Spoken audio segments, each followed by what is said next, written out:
Bonjour tout le monde, bienvenue au rendez-vous des managers. Avec vous, Mokhtar Adidan et Diego. Bonjour Diego. Salut Mokhtar, comment ça va? Bah, ça va très bien. Je veux tout d'abord prendre quelques minutes pour dire bonne année à tout le monde.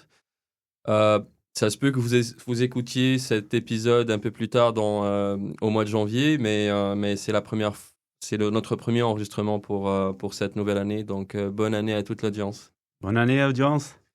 Et sinon, pour aujourd'hui, bah, on va attaquer la gestion en ligne. Donc, c'est quand même quelque chose qu'on entend de plus en plus souvent, qui n'est pas nouveau, mais je pense que c'est quelque chose, c'est un sujet assez pertinent. Donc, pour commencer, c'est, si je pourrais définir un peu, c'est quoi la gestion en ligne. En, En quelques mots, en fait, la gestion en ligne, c'est une gestion qui est axée plus qui vise plutôt à éliminer le gaspillage et à maximiser la valeur. Et dans les principes, en fait, c'est tout le temps essayer d'identifier comment on pourrait apporter de la valeur aux clients. Donc, je sais pas si, est-ce que tu es familier avec ça, Diego?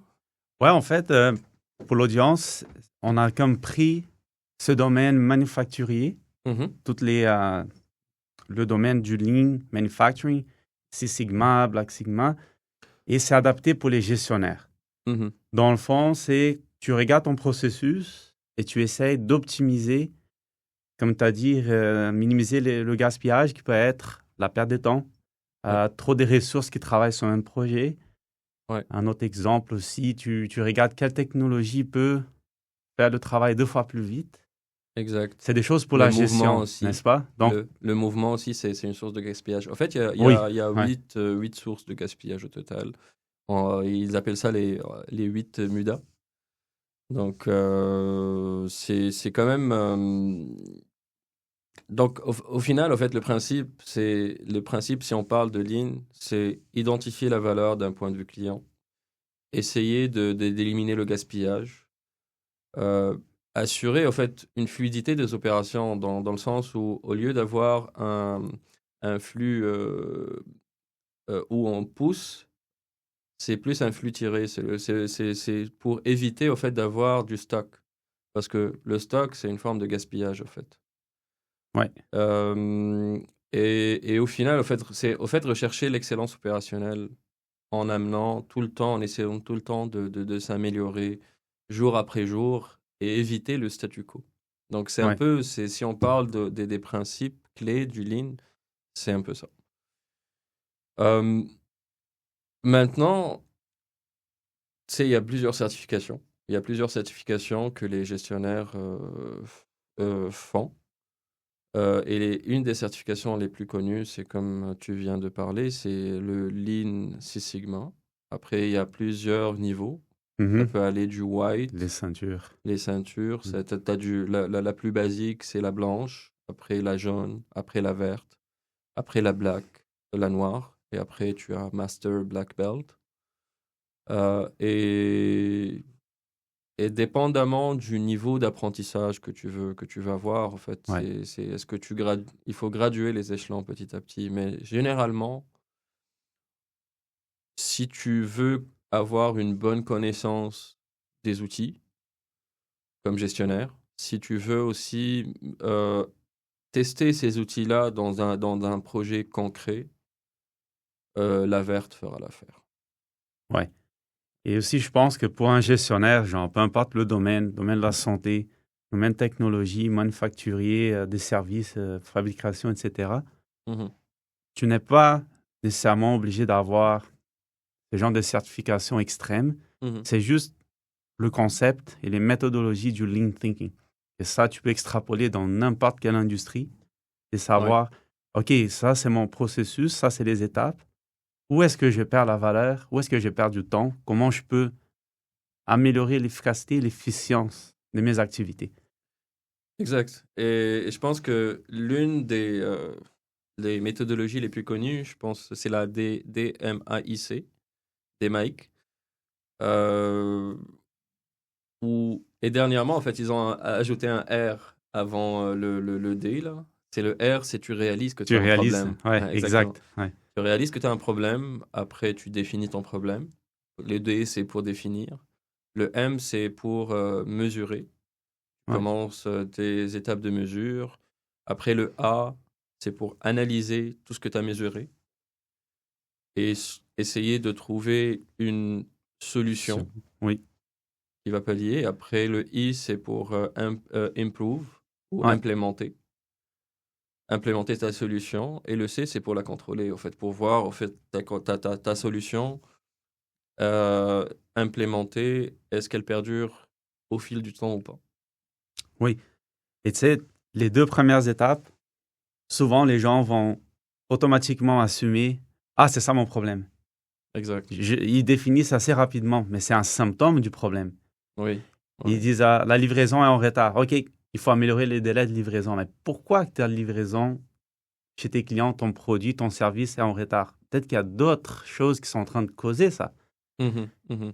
Et très souvent, les gens, moi y compris, on a un réflexe. On pense avec notre expertise, notre vécu, notre intuition: «Ah, c'est ça le problème». Mais il faut prendre vraiment le temps d'analyser les choses pour Exact. trouver vraiment c'est quoi mon vrai problème? Sur quoi je veux travailler? Oui, oui, oui, oui. Bah, on est tout le temps biaisé, au fait. Exact, c'est ça le mot là. C'est facile à dire genre: «Ah, j'ai vu ça dans le passé, donc c'est ça». Peut-être, mais il faut consacrer un petit peu de temps pour analyser, savoir, réalise vraiment qu'il y a un problème Mhm. et c'est quoi ton vrai problème? Exact. Et au fait, on va, on, on a parlé un peu de la méthodologie, mais il y a aussi de plusieurs outils. Il y a plusieurs outils que les gestionnaires, en fait, utilisent, que c'est des outils Lean comme le 5S. Je ne sais pas si tu en as entendu parler. Le 5S, en fait, c'est une méthode pour organiser l'espace de travail. Euh, et éliminer tout ce qui n'est pas utile dans l'environnement du travail. Parce que, comme on avait dit tout à l'heure, tout ce qu'on est en train de faire, c'est pour réduire le gaspillage, right? Donc, Oui, le oui. gaspillage, le temps qu'on perd à faire des choses inutiles, c'est Ouais. une forme de gaspillage. Donc, Ah, c'est clair. le 5S, lorsque tu organises ton travail, ton espace de travail d'une manière très, très optimisée, bah, tu coupes ce temps-là. Tu sais, Oui, je vais donner un exemple. Lorsque, par exemple, tu travailles dans un shop mécanique ouais. et qu'à chaque fois que tu vas utiliser une clé à molette, tu dois te déplacer je sais pas moi, 5 à 10 mètres là, pour aller la chercher à l'autre bout Hmm. du shop, bah, c'est du temps que tu perds. Oui, Alors que si tu l'as juste à côté de toi, ouais. bah, c'est du temps. Imagine ce temps-là, peut-être un 30 secondes là, que tu perds, euh, je sais pas, 20 30 fois par jour. Ouais. C'est en s'accumulant, bah, ça tue la Et productivité. encore plus simple, moi, je suis un fanatique d'organiser mon espace de travail sur mon ordi Mhm. et je vois des gens qui accordent pas beaucoup d'importance. Ça a Ouais, l'air très banal, mais le fait que tu classes bien tes dossiers, tu peux les oui, retrouver facilement. absolument, Quelqu'un, absolument. quand je vois un desktop qui a genre Ouais. 50 fichiers PDF, Excel et Word là-dessus, je me demande, es-tu capable vraiment de dire, OK, quelqu'un veut un compte rendu de tel projet, j'ai le fichier, il est quelque part, mais il est où? Juste avoir tout classé, tes courriels, toutes des choses comme ça que, à mon avis, ça aide un gestionnaire à éviter de perdre du temps en 5 minutes ici et là à trouver l'info. Ouais, ouais, oui. Ouais, ouais, bah, l'exemple que tu as donné, c'est aussi un parfait exemple. Et lorsqu'on parle de 5S, là, on parle pas forcément que ça doit être fait dans un espace physique. Ça Ouais, peut être aussi dans un espace virtuel, comme l'exemple que tu viens de donner, hein. exact. Ouais. Il y a aussi l'autre outil, c'est Kanban. Kanban, ça peut être aussi utilisé dans plusieurs. En fait, c'est un système virtuel qui gère les flux du travail et les stocks. Euh, En fait, c'est simple. Tu peux avoir euh, trois types trois types euh, comment on Les dit, statuts, de statuts exactement. to be done, in progress. Et completed. Oui, Et ça, bah, c'est quelque chose de visuel. C'est quelque chose que chaque personne peut savoir. Et ça te permet de savoir, au fait, qu'est-ce que tu as encore sur ton backlog, qu'est-ce qui est en train Oui, d'être traité présentement et qu'est-ce qui est complété en tout temps. oui, Donc, ça aussi, en fait, ça te permet le Kanban, ça fait quoi, en fait? Ça te permet de savoir c'est quoi ton goulot d'étranglement, en fait. et, Si, et un peu tes priorités. Ça t'aide à savoir, OK, comme tu dis, ça empêche d'avancer plusieurs points. Donc, il faut qu'on consacre du temps à faire ses priorités pour pouvoir déboucher le restant. exact, Ouais, exact. Bon, bah, c'est sûr que au final, ton goulot d'étranglement dans une usine ou dans n'importe quel service, c'est ça qui te permet de définir c'est quoi ta cadence, que ce soit de production ou ta cadence pour délivrer le service. C'est ton goulot d'étranglement, en fait. Et dans n'importe quelle usine ou dans n'importe quel service, il y a tout le temps un seul goulot et c'est ce goulot-là qui définit la cadence de toute ouais, l'usine. Donc, les systèmes Kanban, en fait, ça te permet justement de définir, OK, il est où ton goulot? Donc, exact. et une fois que tu définis c'est quoi ton goulot, bah, à ce moment-là, la prochaine étape d'après, c'est essayer de voir comment on peut faire pour maximiser Ouais, et optimiser le goulot. Tu peux aller soit augmenter le nombre d'heures de ouais, travail dans le goulot ou trouver d'autres manières en fait pour optimiser la performance du goulot, là. exact.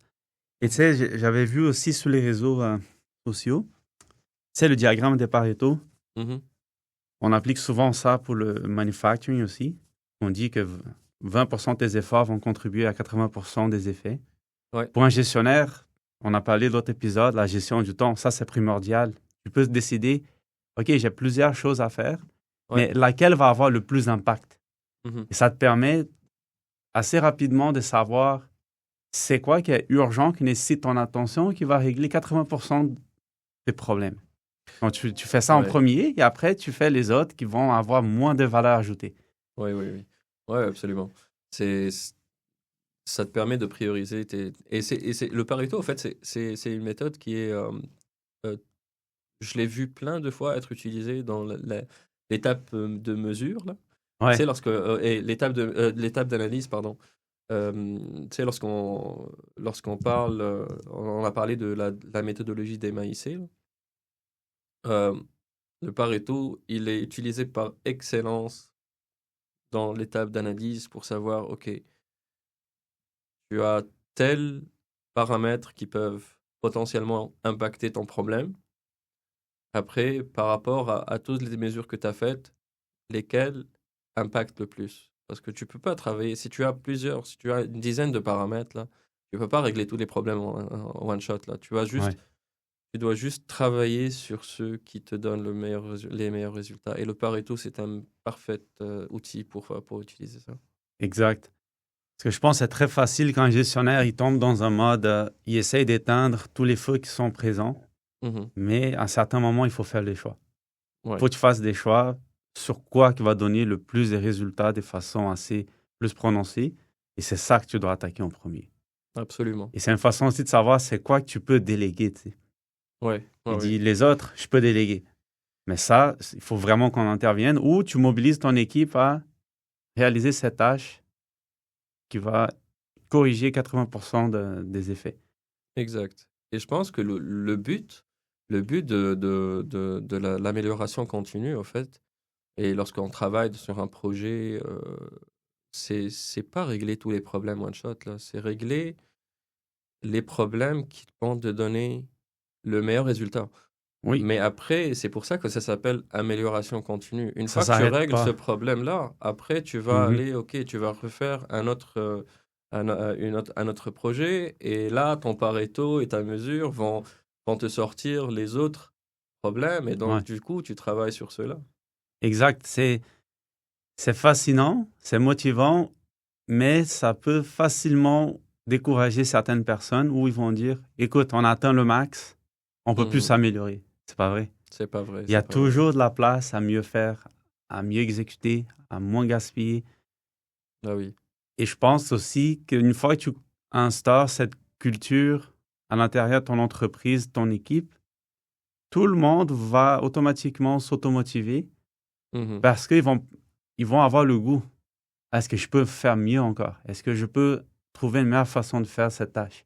Et Mhm. c'est ça ce qui crée une bonne cohésion d'équipe et une vision commune à l'intérieur de ton entreprise.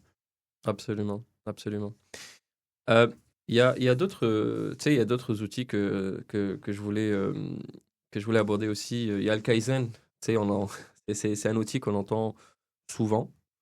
Mais au final, c'est quoi le Kaizen? En fait, c'est une philosophie. En fait. C'est juste, au fait, essayer de mettre toutes les parties prenantes reliées à un problème dans une même pièce pendant un certain temps où il focus seulement sur ce problème-là et, Ouais, ils ne sortent, au fait, que après avoir développé une solution et prêt à être implémenté. Donc, au fait, tu peux aller avec un problème, que ce soit dans une usine manufacturière ou ou même dans une compagnie de service, là. Mhm. Tu prends toutes les parties prenantes ou tous les départements qui touchent de près ou de loin à ce problème-là. Tu les mets dans une même salle avec un animateur, généralement. C'est Ouais, quelqu'un qui anime le Kaizen.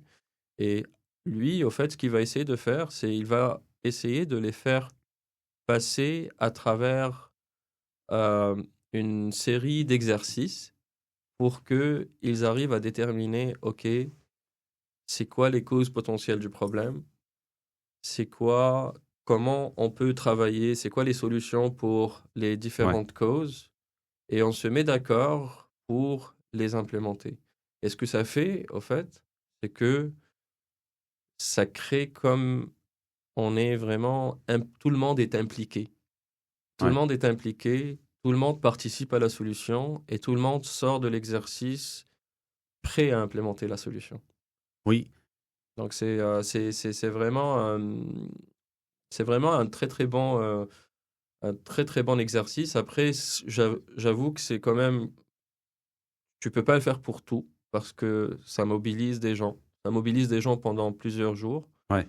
Et tu peux pas avoir, tu sais, des directeurs de département, de superviseurs, des ingénieurs et tout ça qui sont mobilisés pour plusieurs jours. Là, c'est quand même. Donc, il faut vraiment choisir c'est quoi les batailles qu'on peut faire passer à travers un Kaizen. Mais généralement, lorsqu'on le fait, it's a win-win. C'est si tu sors avec des solutions qui sont directement prêtes à être implémentées. Et tu as une liste d'actions à exécuter aussi qui est faite. C'est pas juste des conversations dans l'air. Mhm. Ça sort avec un plan d'action. OK, telle personne, tel responsable doit exécuter telle chose pour telle date. Ça, c'est ce Ouais. qu'on va mesurer.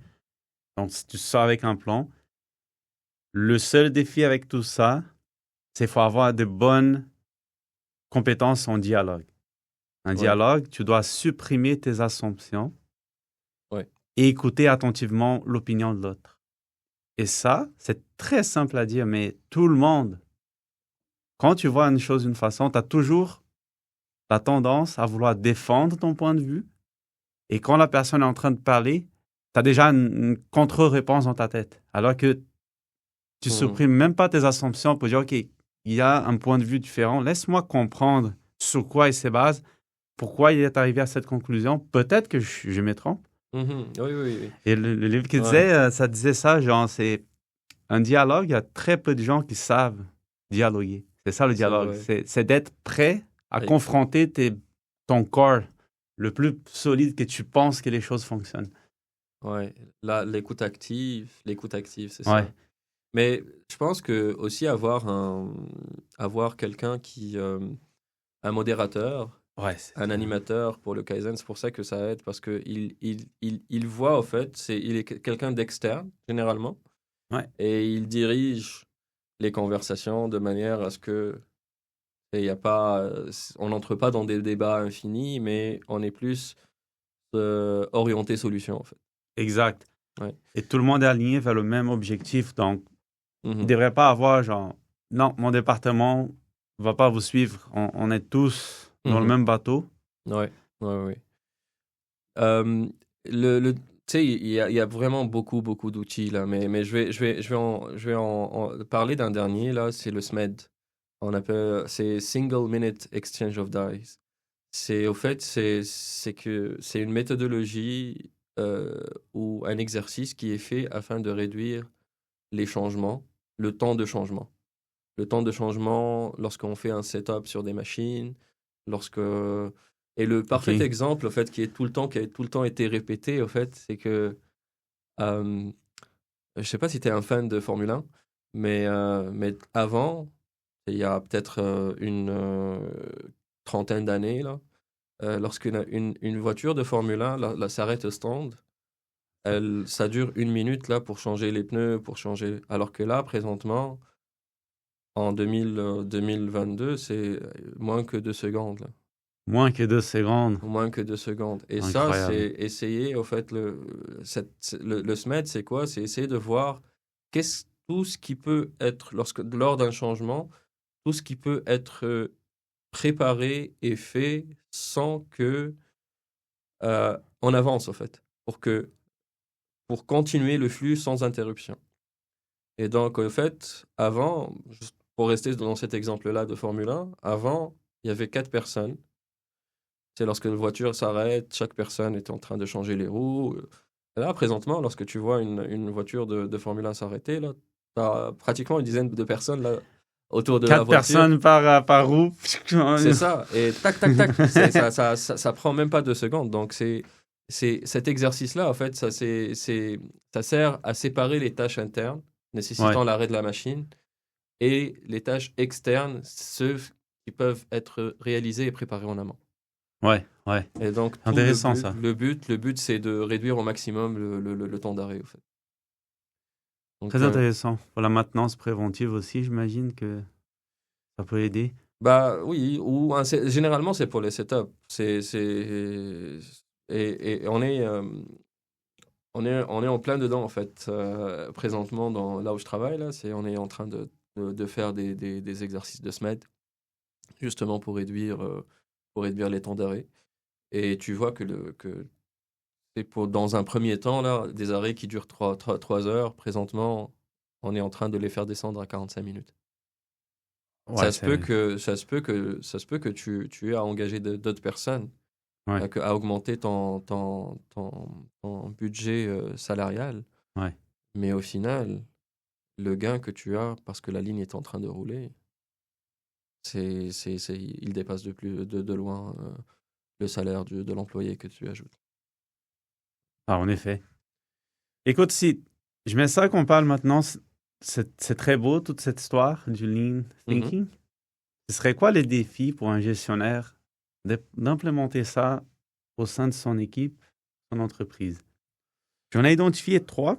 Je vais en dire un, c'est après si tu veux Ouais, embarquer dessus. Je dirais la résistance au changement, c'est le premier. Parce que qui ouais. dit changement de méthode, dit changement de façon de faire les choses.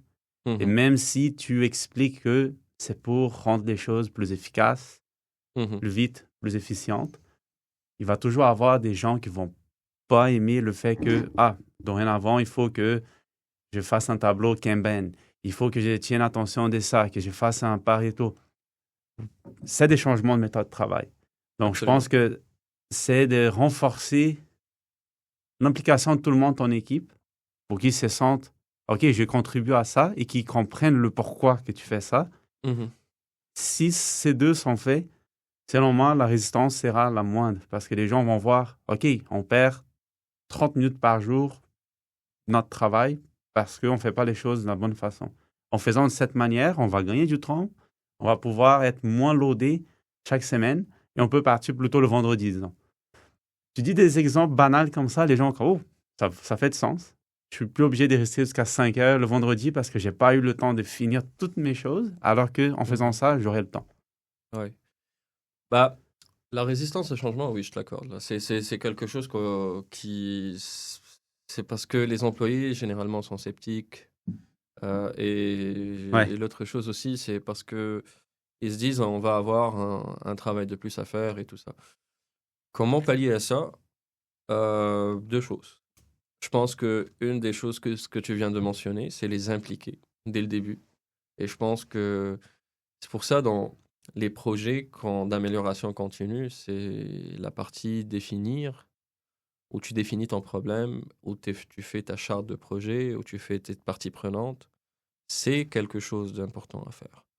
Et c'est pour ça qu'il faudrait définir toutes les parties prenantes qui peuvent être implémentées, Ouais, qui peuvent implémenter la solution. effectivement. Et, et, et, et aussi, une des choses, l'autre chose qui vient de la philosophie Lean, c'est que les solutions, c'est pas la personne qui va c'est pas moi, par exemple, si c'est moi qui lead un projet Lean, c'est Mhm. pas moi qui va amener les solutions. Moi, je fais la partie mesure, je mesure c'est quoi je mesure les symptômes, j'analyse pour montrer c'est quoi les symptômes les prédominants. Mais la partie générer les solutions au brainstorming pour faire des solutions, c'est pas moi qui va les faire tout seul. Exact. Généralement, ça se fait avec toutes les parties prenantes Ouais, du problème pour que eux ils donnent leurs solutions.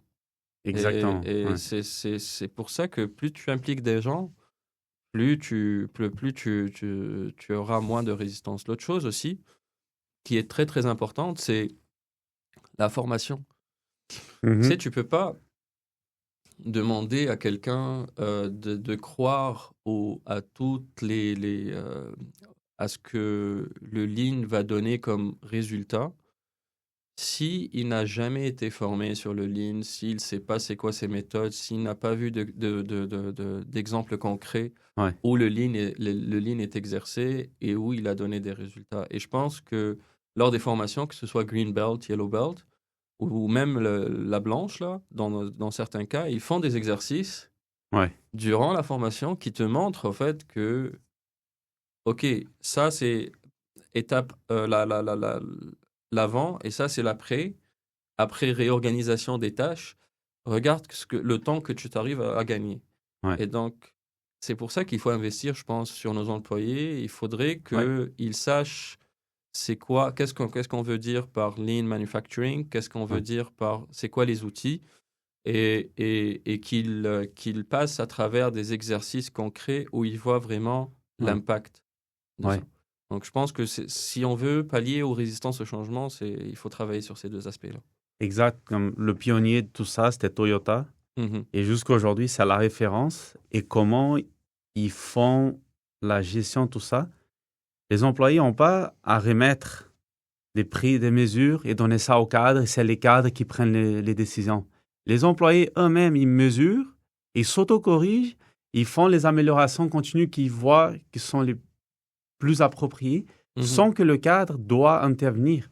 Et ça, là, Ouais. si toute entreprise réussissait à mobiliser ses employés comme ça, que tout le monde soit avec une mentalité, je veux contribuer, voici mes activités journalières, qu'est-ce que je peux améliorer, je fais des modifications sous le coup. Ça, là, je pense, c'est la clé du succès pour toute organisation. Absolument, Collaboration ouais. des employés qui sont impliqués et tu n'as pas besoin que le cadre dicte, voici ce que nous devons faire. Non, la personne voit, ah, je pense que je peux améliorer en faisant ça. Je vais faire un test.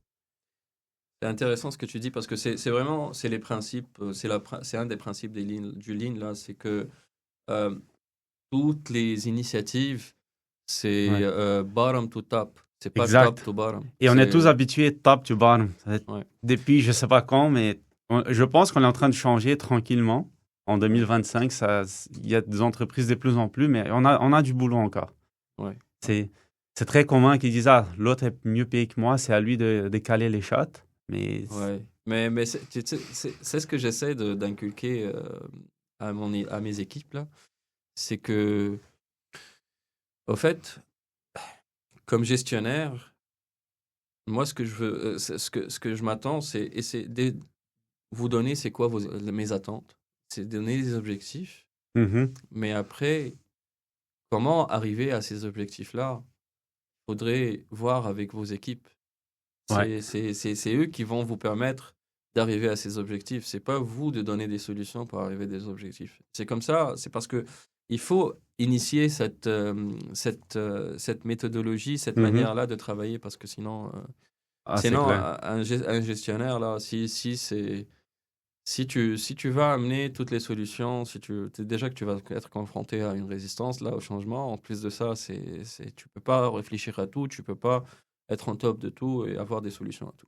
Ouais, L'autre, un des autres challenges là, que que je vois de plus en plus, c'est comment mesurer les gains. Ah, ça, c'est difficile. Mesurer les gains parce que généralement, on se lance sur des projets euh, et, et les gens, en fait, ils savent pas, en fait, c'est quoi les KPI qui vont te permettre de savoir, OK, est-ce que tu as fait des gains ou pas. Et est-ce que ce que je, cons- que ce que je suggère par rapport à ça, en fait, c'est que c'est pour ça que là, il y a la partie réalisée et c'est pour ça qu'il y a la partie contrôlée. Ouais. Donc, ces deux étapes-là, lorsque tu inities un projet Lean, ils sont très, très importants. Parce que réaliser, ça te fait réaliser que tu as un problème. Donc, normalement, si tu réalises que tu as un problème avec un KPI, Ouais. normalement, ce KPI-là, il va pouvoir potentiellement t'aider une fois que tu implémentes une solution parce que ça va te montrer Ouais. qu'il y a une amélioration. C'est ça, ouais. L'autre chose aussi, c'est que l'étape contrôlée, c'est justement lors de l'étape, d'arriver à l'étape contrôlée, tu devrais mettre en place ton KPI qui va, si tu t'en as pas, tu devrais mettre en place un KPI qui va te permettre de contrôler si ta Ouais. solution, elle est efficace ou pas. Ouais, le challenge, c'est genre, une organisation, c'est dynamique. Dès que tu fais un changement dans un processus, malgré tes intentions, ça se peut que tu crées d'autres Mhm. problèmes après. Donc, je pense aussi, c'est pour ça que mesurer des résultats, ça peut être pas évident. Parce que tu t'attends à ce que ton KPI va réduire ou s'améliorer. Mais finalement, ça crée un autre enjeu que tu dois régler en même temps. Mhm. Mais sur le long terme, tu vas avoir des résultats. Ça c'est garanti. Si tu fais bien, Ouais. si tu cibles bien ton problème, tu réfléchis en groupe, vous trouvez une solution qui fait du sens et que vous implémentez cette euh, mentalité et que vous faites le contrôle, comme tu as dit, c'est sûr que sur le long terme, c'est bénéfique. Exact, exact. Et c'est ça, n'embarque pas dans un projet si tu sais dès le début que tu n'as aucun moyen de le mesurer, là. Ouais, Ça sert à rien, c'est une perte de temps, là. Normalement, si tu n'as aucun moyen de le mesurer, si tu penses que euh, c'est ouais, seulement une intuition, n'embarque pas dedans, là. ouais, C'est une perte de temps, là. Il faut être en mesure de mesurer, au fait, de quantifier c'est quoi le problème, est-ce que tu as un problème, oui ou non, ouais. et voir si ta solution est efficace ou pas. Euh, Regarde, on peut continuer à parler là pendant longtemps, je pense, par rapport à ce sujet, et je pense que ça pourrait être, on pourrait faire une autre capsule là-dessus, là. Ah, c'est clair, il y a du sujet là-dessus. Expliquer chaque méthode, chaque partie. Ouais. Je pense qu'on peut juste finir. Je peux donner un conseil si tu en as un. Après, je pense que pour tout le monde qui nous écoute, si vous voulez implémenter ça, commencez par des petits projets. C'est simple de cibler un objectif qui est réaliste et qui Mhm. est pas, ça va pas changer ton organisation au complet. Et ça va éviter que tu t'éparpilles partout. Tu cibles un processus ou un problème à faible impact Mhm. et tu essayes de t'habituer avec ça. C'est pas évident si tu t'habitues à la façon d'analyser, de définir, de coordonner, changer tes méthodes de travail. Donc, je pense que c'est pour te tremper les pieds dans le bain, là, tu commences avec un petit projet que tu vois qui a un potentiel d'améliorer et que cette amélioration est bénéfique et tu commences par ça. Au fur et à mesure que tu prends la pratique, tu vises des objectifs plus sérieux, plus larges. Ouais. Ouais, oui, bah c'est sûr. Et il faut pas non plus, je pense que dépendamment de l'ampleur du problème, ça dépend le temps qu'on. Mais tu peux pas faire un DMAIC pour tout parce que c'est un time consuming. Tu peux pas faire Exact. un Kaizen pour tout parce que c'est un time consuming. Mais si c'est un petit problème, euh, et là, tout est relatif, là, mais tu peux juste aller avec. Essayer de trouver les causes racines du problème. Et tu as Ouais. aussi des outils pour ça. Mais et essayer de travailler sur les causes racines et that's it. Mais après, si c'est vraiment un problème stratégique, je pense que les méthodes, vu que cette méthodologie, ça prend du temps, je pense que moi, je recommande ça qu'on fasse seulement pour les projets stratégiques de la Ouais, compagnie. Mais pour du day-to-day, tu peux juste utiliser quelques outils dont on a parlé. ouais, Et il y a d'autres outils on pourrait peut-être passer à travers dans une autre capsule, mais ne pas commencer tout un projet parce que tout un projet, c'est vraiment, ça prend du temps. ça prend du temps, effectivement. Mais les outils séparément, pour un gestionnaire, c'est très très bien de les utiliser. Et il faut, ce que je recommande, ce que je me dis, c'est que pour un gestionnaire, ce qui est important, c'est que s'il veut gérer, adapter son style de gestion au lean manufacturing, ce qu'il faudrait faire, c'est qu'il faudrait tout le temps penser comment je peux apporter de la valeur au client. Ouais, C'est quoi les sources de gaspillage que j'ai dans mes processus et comment je peux pallier à ça. ouais, Donc, c'est ça, grosso modo, au fait, ouais, gérer avec un lean thinking. exact. Donc, c'est grosso modo le message qu'on veut passer pour aujourd'hui. Oui, Donc, je vous remercie tout le monde pour votre écoute. Donc, merci infiniment et on se rejoint dans une autre capsule. À la prochaine. à Bye la bye. prochaine. Merci à tous.